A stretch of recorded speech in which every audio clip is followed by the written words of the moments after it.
রান্না করো গোস। লবণ, চিনি, হ্যাঁ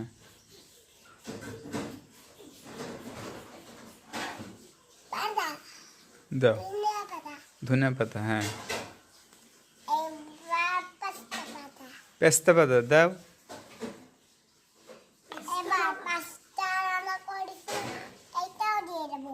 হুম, এরপরে পানি দিয়ে দেবো। দিয়ে দাও, সুন্দর। এবার নাড়াচাড়া দিয়ে দেবো।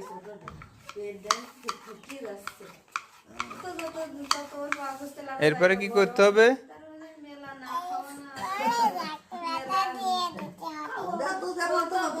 এরপরে ঢাকনাটা দিয়ে দিতে হবে।